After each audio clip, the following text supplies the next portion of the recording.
Primera de Pedro capítulo 1, versículo 1, y dice: Pedro, apóstol de Jesucristo. Ahora, si has alguna vez trabajado en una empresa, ya no tanto, cada vez se usa menos, pero antes usaban tarjetas de presentación.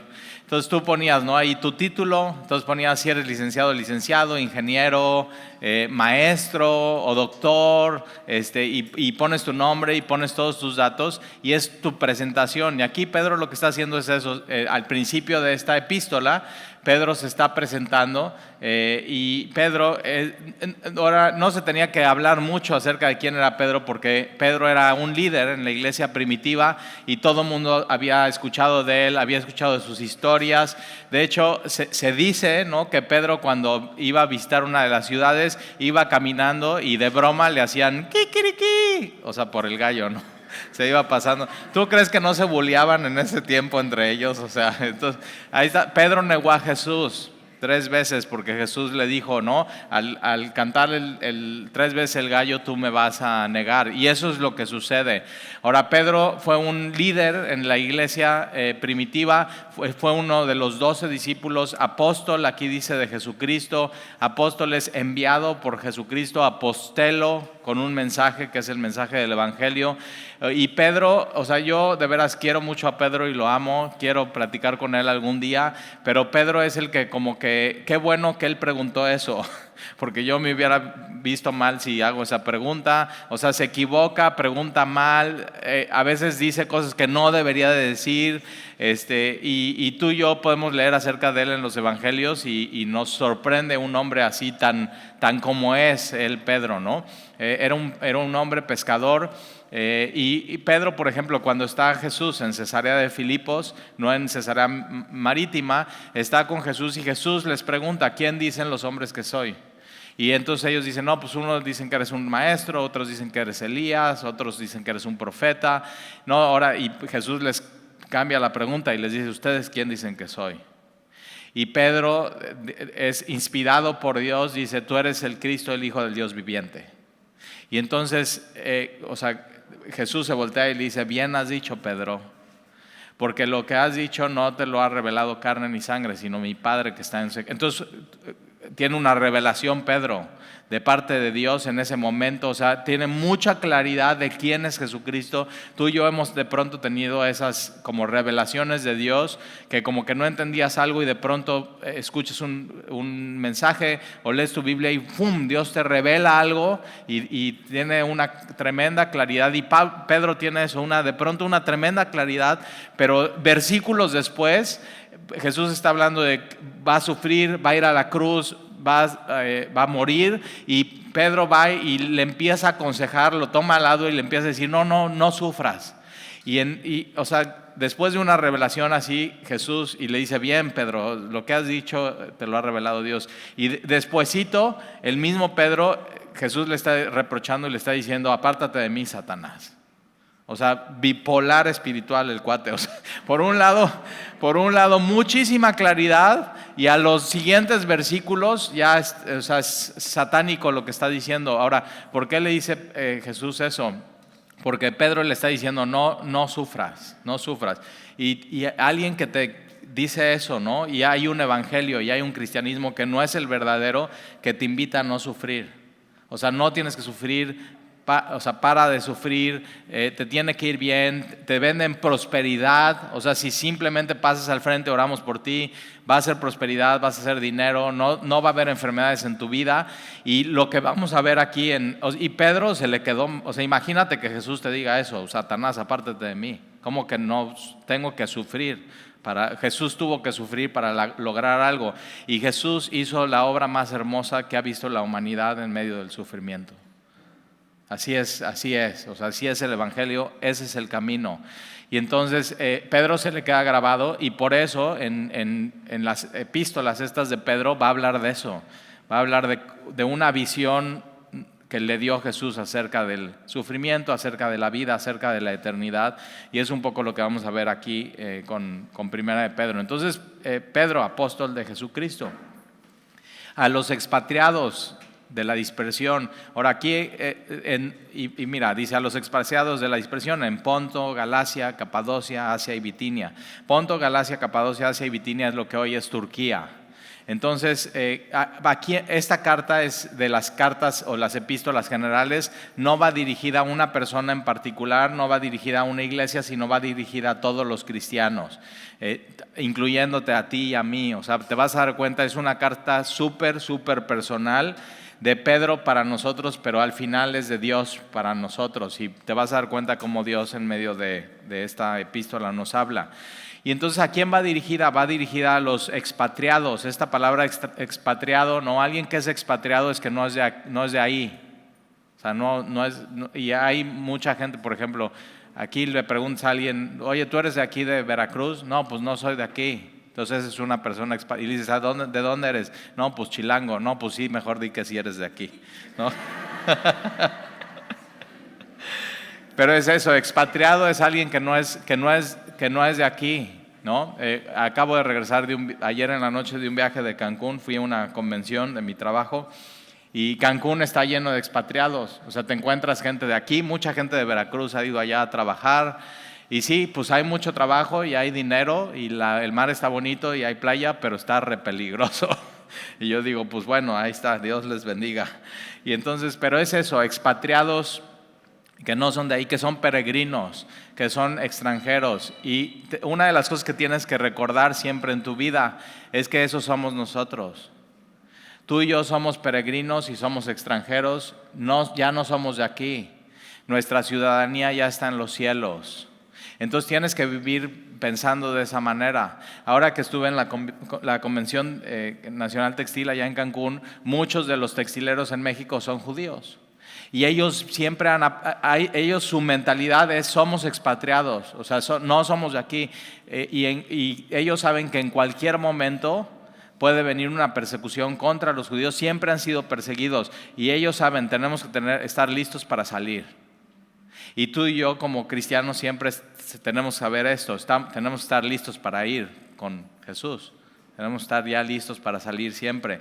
El pueblo de Dios siempre fue así, en 40 años en el desierto de Egipto hacia la tierra prometida, 40 años en tiendas de campaña, y eran nómadas, iban de lugar a lugar, y entonces solamente se movían cuando la nube se movía. ¿Y qué aprendieron a hacer? O sea, vamos a ponernos aquí, pero es momentáneo. Y esta vida para ti, para mí en Cristo es momentánea. Entonces cuando ellos clavaban su casa de campaña y ponían las estacas, no las ponían muy profundas. Y tú tienes que aprender en tu vida a no poner estacas profundas en esta tierra y en este mundo y en esta tu vida. Porque estamos de paso, somos extranjeros, somos peregrinos, no somos de aquí. Y se tiene que ver eso en tu vida. Tienes que correr la carrera con paciencia, pero no dejando que nada te detenga, o sea, que ningún pecado te detenga. Y tenemos que vivir así. Entonces, a los expatriados de la dispersión, esta palabra dispersión la has escuchado, diáspora. Y la diáspora, por ejemplo, los de la diáspora eran los judíos que vivían en Israel, pero como que habían tenido que salir y como semillas ser esparcidos los judíos entre los gentiles. Ahora, esto no está hablando de los judíos, está hablando de los cristianos. Entonces los cristianos están como semillas dispersados por todo el mundo, creyentes dispersados en medio de gente no creyente. Ahora, ha habido propuestas, ¿no? Oye, ¿por qué no todos los cristianos nos vamos a vivir a un mismo lugar? O sea, hacemos una comunidad, un fraccionamiento, ¿no? Muy nice, y le ponemos pluma y ponemos barda y ponemos alarmas y ya sabes, vidrios para que rotos para que nadie se nos meta, y es eso, y tiendita adentro para no tener que salir, y que la tiendita sea pues la comadre cristiana que mejor cocine y que puedas ir a comprar y todo. Y digo sí, pero entonces ¿cómo los de afuera conocerían el amor de Dios? Entonces no, estamos dispersados. Ahora es eso, estamos como semillas, los creyentes en medio de los no creyentes. ¿Para qué? Para que puedan conocer el amor de Dios. Somos evangelistas en el mundo, los cristianos. Entonces, son los expatriados de la dispersión en el Ponto, Galacia, Capadocia, Asia y Bitinia. Si tú lees Hechos 2, específicamente el versículo 9 al 10, vas a ver que cuando Pedro da su primer sermón, viene el Espíritu Santo, cae sobre ellos, lenguas, ¿no? Repartidas, empiezan a hablar en otros idiomas que ellos no conocen, pero que los demás sí dicen, oye, están hablando las maravillas de Dios en nuestros idiomas. Y Pedro da su primera predicación, su primer discurso que penetra en los corazones de los hombres, y hay gente de estas regiones, hay gente de Ponto, de Capadocia y de Asia, y toman el evangelio, regresan a su casa y empiezan a compartir el evangelio. Entonces, ahora, algunos dicen que Ponto, Galacia, Capadocia, Asia y Bitinia, acuérdate que llevaba un mensajero esta carta, y que el mensajero es la ruta del mensajero para llevar el mensaje. Entonces, primero iba a ir a Ponto, después a Galacia, después a Capadocia, después de Asia y después a Bitinia. Ahora, versículo 2, elegidos. Va dirigida esta carta a los elegidos.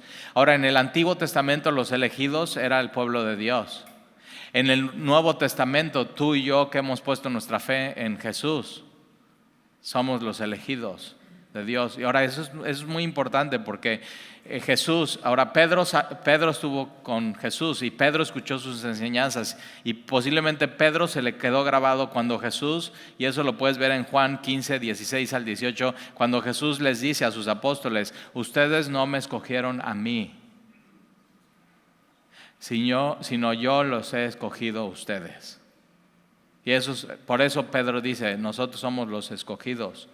Tú no escoges tú no querías nada que ver con Dios, tú no considerabas a Dios, tú no buscabas a Dios, tú no aprobaste a Dios, sino el evangelio es que a pesar de todo eso, Él vino y te buscó y te eligió a ti.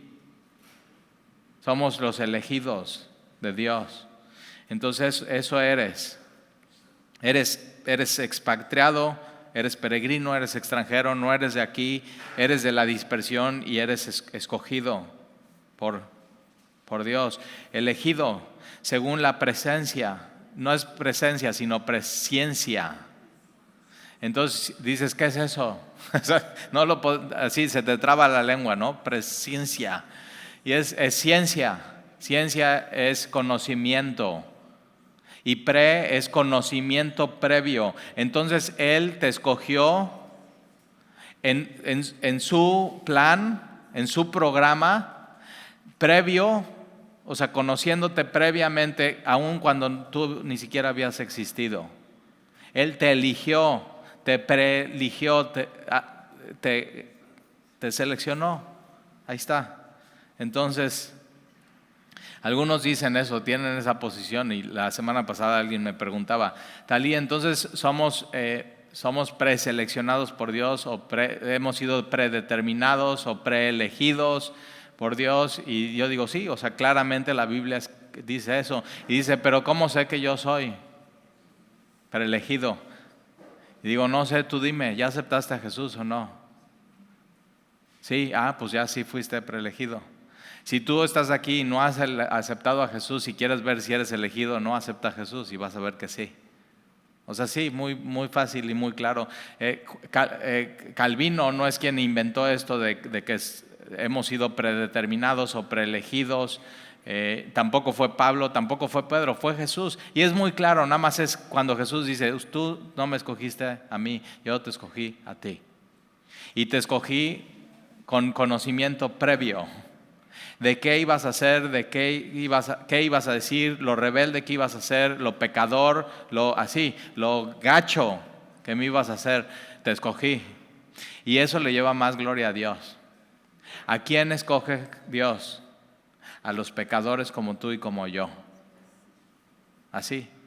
Y nos escoge en su presciencia. Entonces somos elegidos. Ahora, entre más pecador eras y más te portaste mal y más patadas diste ¿qué animal le da de patadas a su amo? Tú y yo.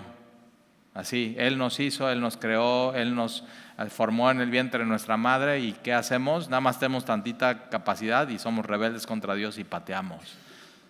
Así. ¿Y qué hace Dios? Te elige, aun cuando eras así. Y eso es amor.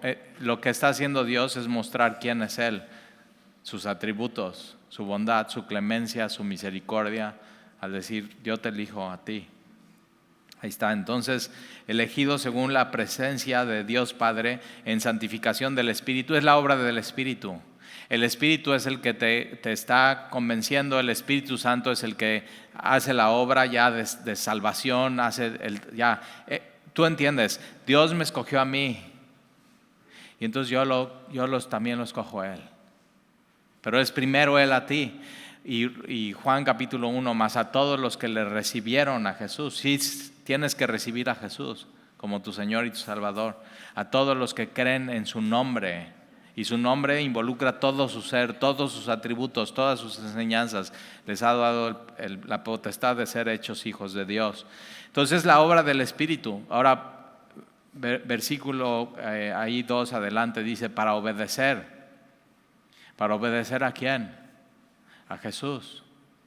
Entonces Dios te eligió, Dios según la presciencia de Dios Padre y está haciendo su obra en ti. ¿Para qué? Para que obedezcas a quién, a Jesús, porque dice para obedecer y ser rociados con la sangre de Jesucristo. Ahora quita la frase y ser rociados con la sangre de Jesucristo, entonces para obedecer a Jesucristo. Ahora esta palabra obedecer tiene que ver con para someterte a Jesucristo. Te sometes a Él y entonces le obedeces, te sometes a sus enseñanzas, te sometes a su palabra, te sometes a lo que Él dice, pero sobre todo te sometes a creer en Él, creer en el Evangelio. Entonces, para obedecer y ser rociados con la sangre de Jesucristo. Fíjate cómo no dice ser, y no es rociar las llantas del coche, no es, o sea, de veras hay cristianos y tengo un grupo de navegantes y una familia bien linda, dice Talí, pero entonces está bien cuando vas a salir de viaje rociar la sangre de Jesucristo en las llantas del coche. Y así hay iglesias que enseñan eso. ¿Por qué? Porque hay iglesias que enseñan la sangre de Jesús es poderosa. Entonces si la roceas en las llantas de tu coche, entonces no se te ponchan.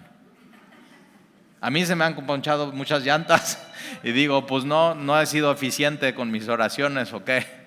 Pero es eso, no dice que tienes que rociar a una llantas de tu coche. Hay gente, por ejemplo, que viaja en avión y se aterra. Y entonces está rociando el avión y las turbinas con la sangre de Jesucristo. Y yo digo, no sé qué. Enséñame en la Biblia dónde es eso, o sea, dónde dice eso. Y no dice eso. Pedro lo que está haciendo está viendo lo que enseña el Antiguo Testamento. O sea, es una falta de conectar el Antiguo Testamento con el Nuevo. En el Antiguo Testamento el sumo sacerdote entraba una vez al año con sangre del sacrificio. ¿Para qué? Para esparcirla en el propiciatorio. Entonces así con un hisopo, con su dedo estaba esparciendo así la sangre. ¿Para qué? Para el perdón de pecados. Entonces la sangre de Jesús no es para rociar en las llantas de tu coche, no es para rociar en tu casa para que nadie se te meta, no es para que no se te caiga el avión. La sangre de Jesús es para el perdón de pecados. Eso es. Y entonces nosotros hemos sido rociados, es simbólico con la sangre de Jesús y hemos sido perdonados. Eso es el Evangelio. Hemos sido perdonados, porque si no ya es pura superstición y entonces metemos en el cristianismo ondas de como agua bendita, ¿no? A mí me han dicho, oye Talí, ¿podrías ir a nuestro negocio y dar una bendición a las paredes y todo? Y yo digo, ¿cómo? Yo bendigo a la gente, no a las paredes, ¿no? Pero es eso, hay que tener cuidado con eso, con ser bíblicos. Y está bien tus preguntas y te las contestamos aquí en Semilla. Y si no las sabemos, las investigamos juntos. Y vamos a la palabra. Entonces, para ser rociados con la sangre de Jesucristo, gracia y paz os sean multiplicadas. ¿Quién no necesita gracia? El favor inmerecido de Dios y su bendición en tu vida. No lo mereces, pero te lo da. Y tú vienes aquí y no te mereces gracia y lo sabes. O sea, sí. no fue una buena semana. Y Dios dice, pues ahí te va mi gracia. ¿Quién es como Dios?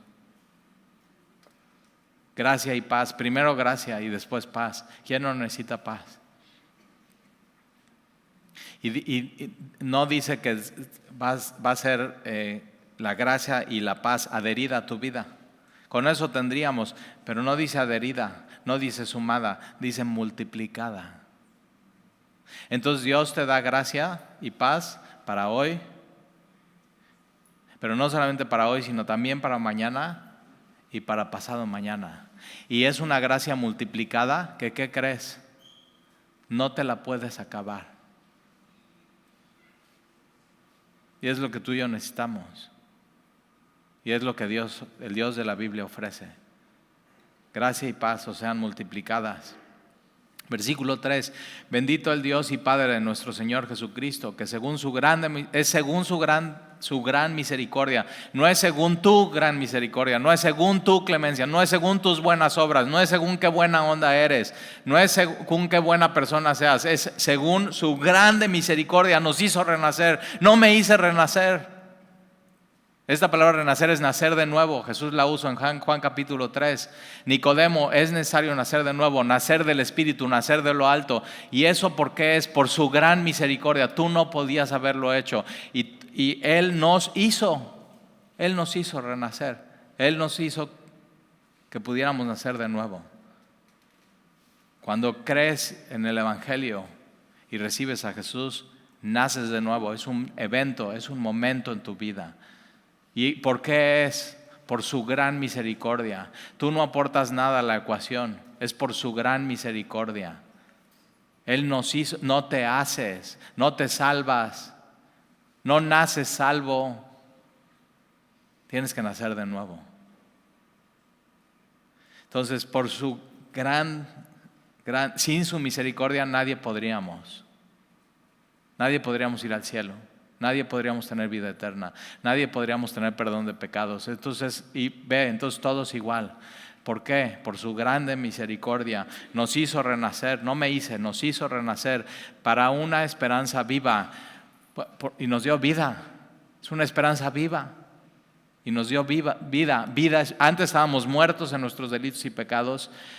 Y nacemos de nuevo y es una vida nueva, es una vida transformada. Estamos vivos espiritualmente, abrimos nuestros ojos, podemos entender cosas que antes no entendíamos, revelaciones de Dios.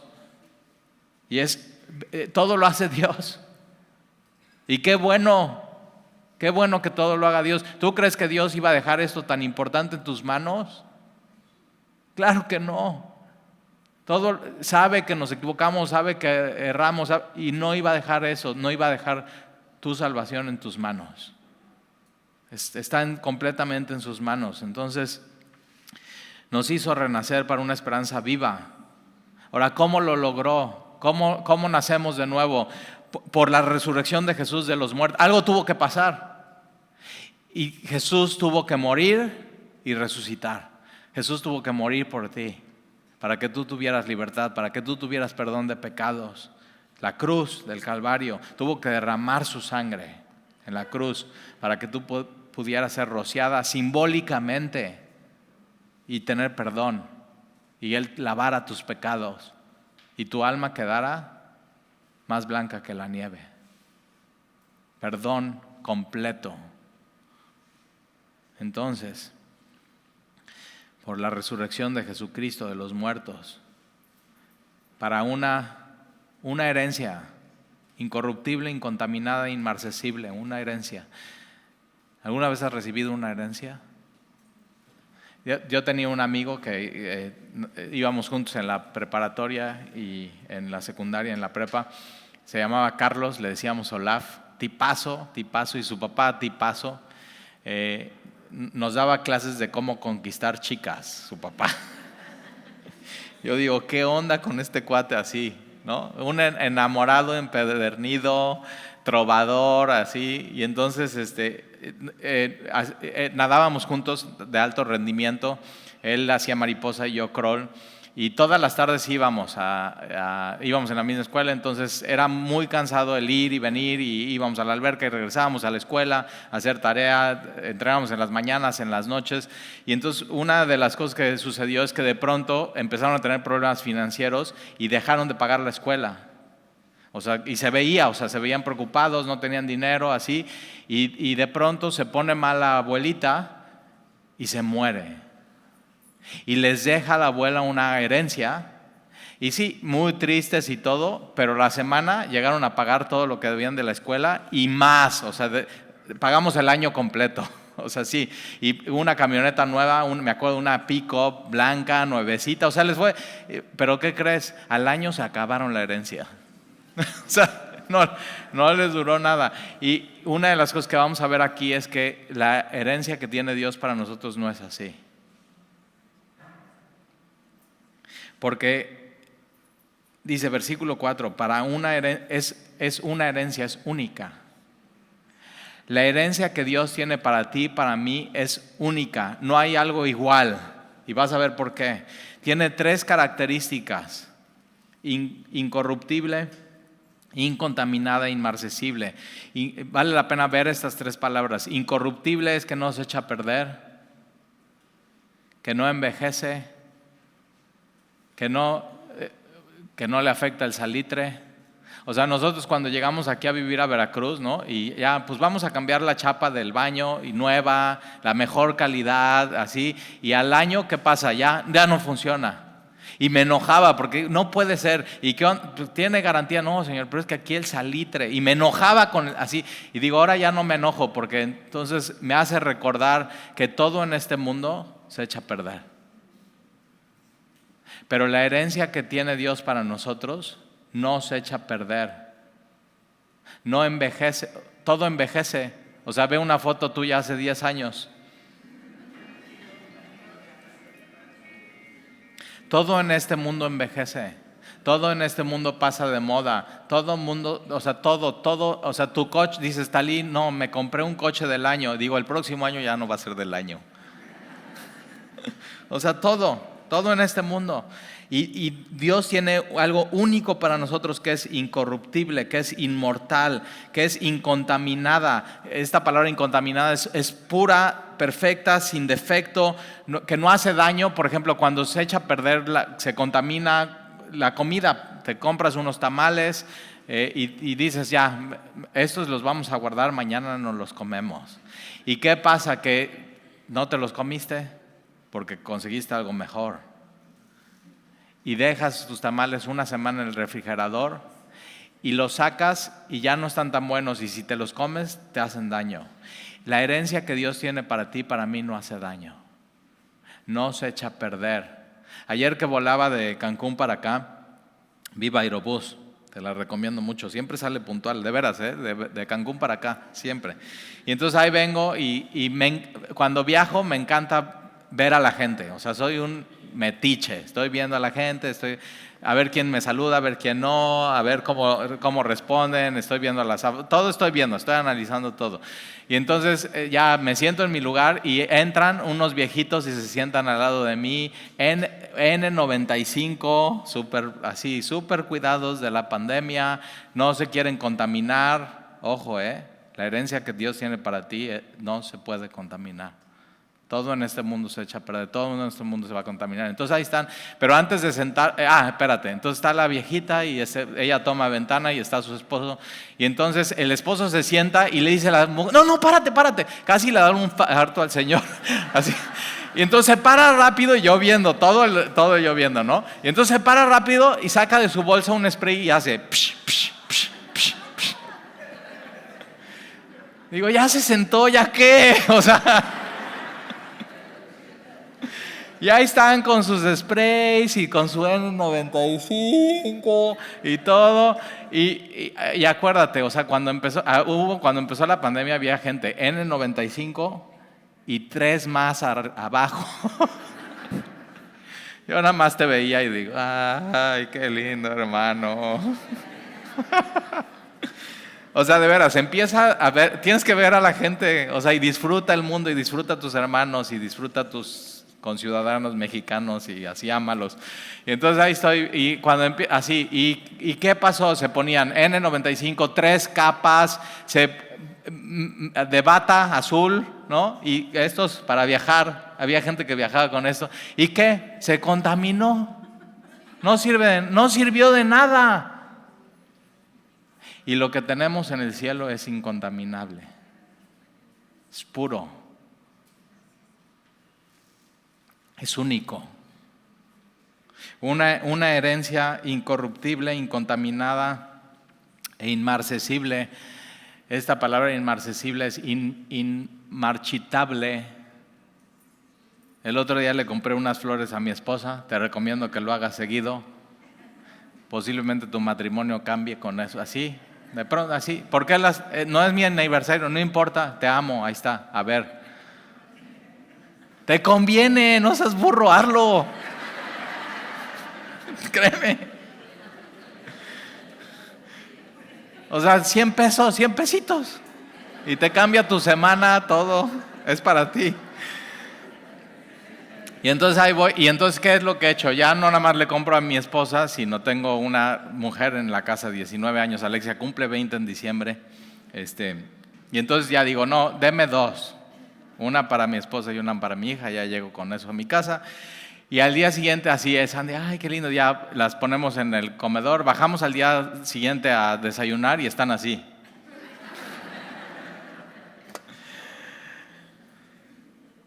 Lo que tiene Dios para ti, para mí no se marchita, no se echa a perder, no pierdes su maravilla. ¿Qué flor te gusta? Rosas, tulipanes, orquídeas, y te lo dan y es hermosísimo y te maravilla, pero pierde su maravilla. Y lo que Dios tiene para ti, para mí, o sea, no pierde su maravilla. Y Dios para ti, para mí tiene que ser eso, maravilloso, y no tiene que haber otra cosa. Y cuando conoces a Dios y naces de nuevo y lo empiezas a disfrutar y te das cuenta, Él me salvó por su grande misericordia, no por nada mío, sino por su grande misericordia, y eso brilla en tu vida, todo el mundo deja de brillar. Ya todo, o sea, todo lo que te ofrece el mundo, ya pierde su sabor, pierde su brillo. Está bien, sí lo puedes disfrutar, pero ya no es lo mismo, ya no es lo mismo. Y entonces te das cuenta, soy peregrino y extranjero en este mundo. Ya no brilla igual.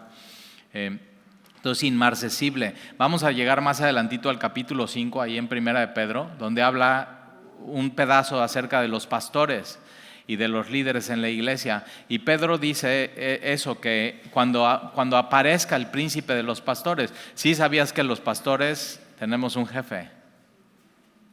Es el príncipe de los pastores, es Jesús. El cristianismo no tiene más que un jefe y una cabeza y se llama Jesús.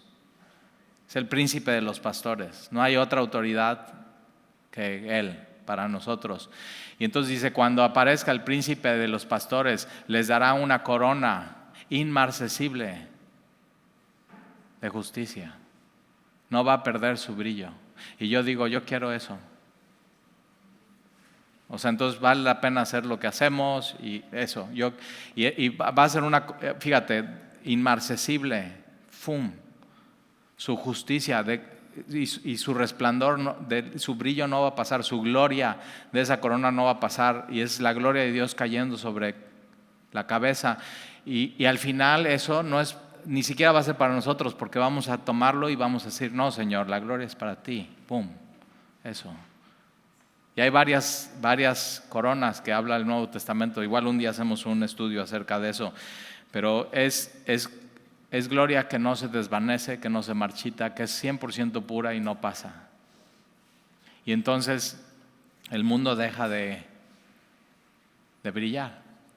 Y ahora que estuve ahí en Cancún, en la convención, muy buenos expositores y fue gente de la política y empresarios y muchísima riqueza en una sola sala, y en Cancún, en un superhotel, todo incluido, y ves la playa, ¿no? Tenía una terracita así en mi cuarto, el cuarto maravilloso, el color del mar precioso, y la arena, ¿qué onda? Blanca. ¿Por qué blanca ellos?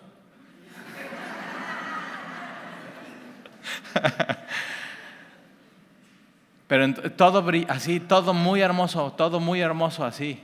Y me meto a mi cuarto y digo, voy a estudiar este pasaje para hoy. Y veo esto y digo, eso no brilla ya. Cuando el mundo te esté brillando mucho, es que estás dejando de ver a aquel que su rostro brilla más que el sol a mediodía, y es Jesús. Ya no brilla el mundo entonces.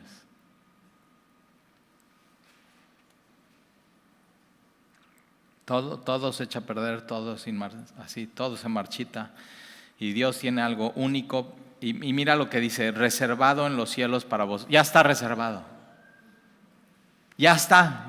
Lo único que tienes que hacer es, si hasta hoy no has confirmado tu reservación, confírmala. Nadie te la puede quitar, nadie te la puede robar. Ya está confirmada para ti esa reservación. Ya está reservado para ti en los cielos. Ya está. Lo único que necesitas hacer es tener a Jesús en tu vida. Reservado en los cielos para vosotros, que sois guardados por el poder de Dios, que es todopoderoso mediante la fe. Es mediante la fe. Es por medio de la fe, en la confianza en Jesucristo, para alcanzar la salvación que está. La salvación ya está. No te la tienes que ganar, ya está. Jesús cuando está en la cruz dice, consumado es, hecho está, ya está. Lo único que tienes que es recibirla y poner tu fe y tu confianza en Jesús. Ya está, nadie te la puede quitar, no la puedes perder. La salvación ya está preparada para ser manifestada en el tiempo postrero. Versículo 6. En lo cual vosotros os alegráis. Sí, 100% alegría. En lo cual vosotros os alegráis. ¿En qué? En esa herencia única. ¿En qué? En la salvación. ¿En qué? En lo que hizo Jesús. ¿En qué? En que tenemos un Dios que por su grande misericordia nos hizo nacer de nuevo. Entonces nos alegramos. Aunque ahora por un poco de tiempo, chécate esto, es una medida, un poco de tiempo. Si es necesario, tengas que ser afligidos en diversas pruebas, pero un poco de tiempo. ¿Comparado con qué? Con la eternidad. Cualquier prueba, por más larga que sea, va a ser un poco de tiempo comparado con la eternidad. Pablo le dice, es una leve tribulación momentánea comparado con la eternidad, con la gloria venida, con el peso de gloria que caerá en nosotros. Es momentáneo. Ahora, fíjate, me gusta mucho cómo dice, porque dice, aunque ahora por un poco de tiempo, si es necesario, tengas que ser afligido. Ahora tú dices, no, pues no es necesario. No, sí es necesario. Es necesario porque te hace bien. La aflicción que permite Dios en tu vida te hace bien. Te hace bien. Ahorita vas a ver por qué. Tiene un efecto, no solamente aquí, sino en la eternidad, tu aflicción. Te hace bien. Entonces te puedes alegrar. Ahora puedes decir, es que no entiendo por qué esta prueba. No entiendas, di, Señor, ¿qué me quieres enseñar? ¿Y cómo vas a usar esto para la eternidad en mi vida? Entonces, sí es necesario, ahorita vas a ver por qué sí es necesario. Tengas que ser afligido mira cómo dice, no es una prueba, es diversas. Entonces, si viene saliendo una prueba, toma aire, fortalécete, ahí viene la próxima. Es necesario. Y ahorita vas a ver por qué. Entonces, en diversas pruebas. Ahora aquí la palabra prueba es como una prueba es para tu beneficio. Un examen, es como un examen. Y no sé si te acuerdas de los exámenes en la prepa o en la universidad. Matemáticas, estadística, química, física. Y eso no ¿y qué? Un examen te hacía bien. Porque te hacía ver en dónde estabas. Y sobre todo, ¿sabes cómo te hacía bien un examen? Cuando estudiabas y le echabas ganas y lo hacías y al final te entregaban la calificación. ¿Te acuerdas? Bien. Y te alegrabas. Pasé la prueba, pasé el examen. Y todas las pruebas que Dios nos manda es para eso. Por eso dice, Alégrate cuando seas afligido en diversas pruebas. Versículo 7, para que sometida a prueba vuestra fe, ¿qué está siendo probado tu fe? Sometida a prueba vuestra fe, mucho más preciosa que tu fe es mucho más preciosa que el oro. Es más preciosa que el oro. Ante los ojos de Dios tu fe es más preciosa que el oro. Cuando hay guerras y hay depreciaciones y hay inflaciones en el mundo, los inversionistas ¿a dónde se refugian? En el oro.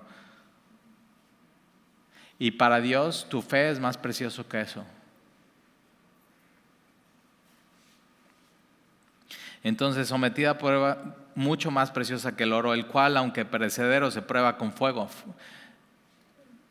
Y nuestra fe también. Las aflicciones son fuego. No son muy divertidas, son sufrimientos.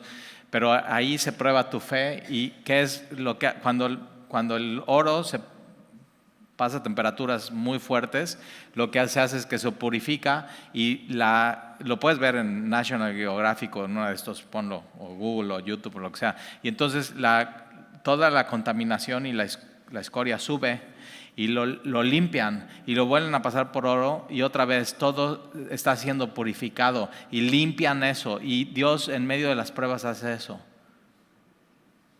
Nunca has pasado por una prueba así que dices, no inventes, estuvo re duro. O sea, de veras, le metió duro al oro, al fuego. O sea, estuvo duro. ¿Y qué sales diciendo? ¿Sabes que salí más humilde de esto? Me di cuenta que no sabía todo lo que sabía, me di cuenta que todavía no estaba confiando bien. O sea, fue una prueba extrema y salí bien. Dios me purificó, Dios quitó lo que estorbaba en mi vida. Y ahora cuando se prueba el oro, ¿cómo sabes que ya está puro? Cuando quien lo está purificando y quitando la escoria, purificando y quitando la escoria, lo toma después de estar ya frío y lo ve. Y si eso refleja el rostro de la persona es que ya está puro. Si refleja. ¿Y qué es lo que hace Dios en nosotros? Nos mete en medio de aflicciones y pruebas, pero al final es ¿para qué? Para poner su rostro en ti. Para que tengas más atributos de Él en tu vida. Nos hace más como Jesús.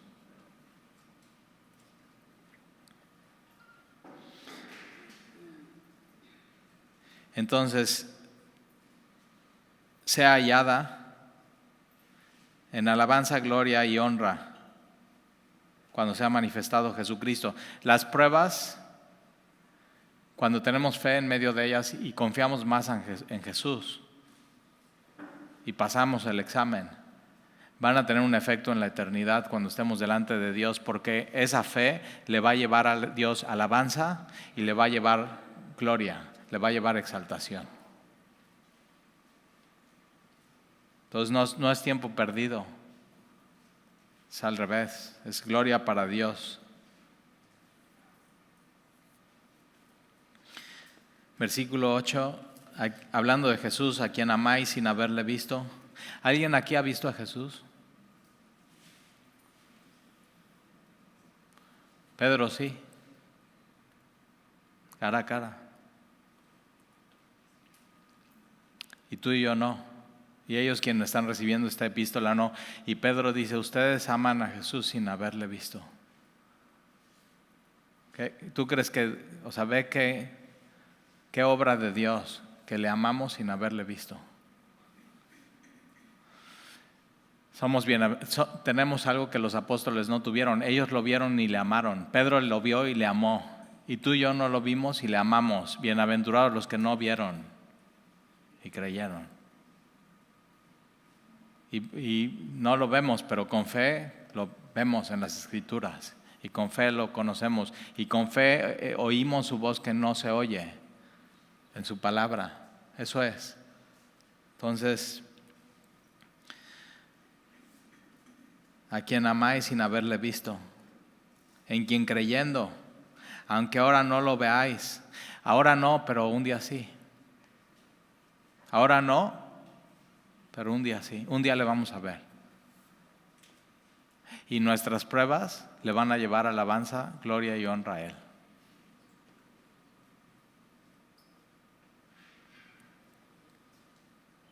Entonces, en quien creyendo, aunque ahora no lo veáis, os alegráis con gozo inefable. Alegráis con gozo inefable, es que no se puede describir. Entonces estoy en Cancún, todo muy bonito, así. Y uno de los empresarios, posiblemente has escuchado su nombre por ahí, pero se llama el señor Saga. Todo el dinero, o sea, olvídate, no, ni te imaginas. Las fábricas que tiene, el dinero que tiene, todo, pero tiene 94 años. Y entonces estoy así, y Cancún, y todo hermoso y todo, y me meto a mi cuarto y estudio esto, y un gozo inefable. Y digo, no puedo salir corriendo e irles a explicar, porque lo tienen que vivir. Si tú no has vivido esto, con Dios lo tienes que vivir. No se puede explicar, lo tienes que experimentar. Entonces tú puedes no tener nada y tener gozo inefable, inexplicable en tu vida. Entonces os alegráis con gozo inefable y glorioso, glorioso, obteniendo el fin de vuestra fe. La fe no es el fin, es el medio. El fin de vuestra fe es la salvación de nuestras almas. Entonces ahí te va. Aquí Dios dice que la fe es más preciosa que el oro. Pero hay algo más preciado que eso, que es nuestra alma. Jesús dice, ¿de qué sirve que ganes el mundo? Poder, autoridad, dinero, influencia, todo lo que quieras tener. ¿De qué sirve si pierdes tu alma? ¿Por qué? Porque este mundo se marchita, se echa a perder, se contamina, todo. Para Dios, lo más valioso en el mundo es tu alma. Por eso no quiere que nadie se pierda. Por eso envió a Jesús, por eso el Evangelio. Y entonces eso es lo que nos da valor y gozo indescriptible, inefable hoy. Si no lo tienes, tenlo hoy. Puedes salir de aquí teniendo eso, así. Algo que ni nadie te puede quitar, ni robar, ni va a pasar de moda, ni se va a marchitar, ni te va a quedar mal, ni te va a fallar. Es una persona, se llama Jesús. Su rostro brilla más que el mundo entero y que el sol a mediodía. Y no se marchita y no desciende su brillo, su gloria. Es Dios. ¿Oramos?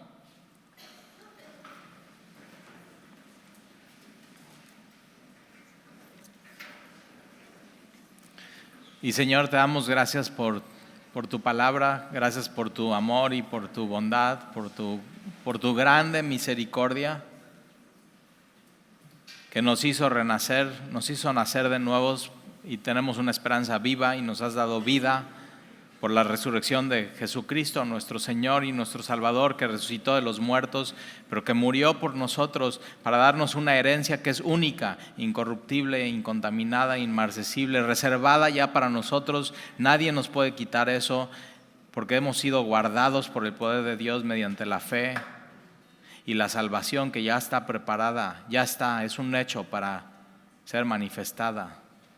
Y hoy, Señor, nos alegramos por todo esto, por lo que Jesús ha hecho por nosotros, por esta salvación tan grande. Y aún en pruebas difíciles nos alegramos sabiendo que la prueba tiene un efecto eterno cuando estemos delante de Jesús, que nuestras pruebas le van a llevar alabanza, gloria y honra a nuestro Señor,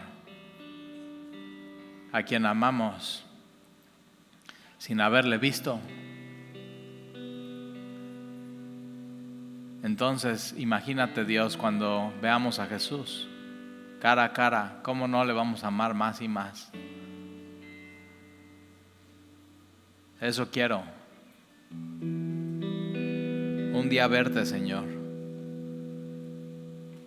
Y mientras tanto, danos gozo. Gozo inefable.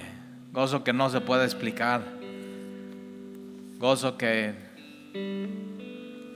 nos sostenga en esta vida.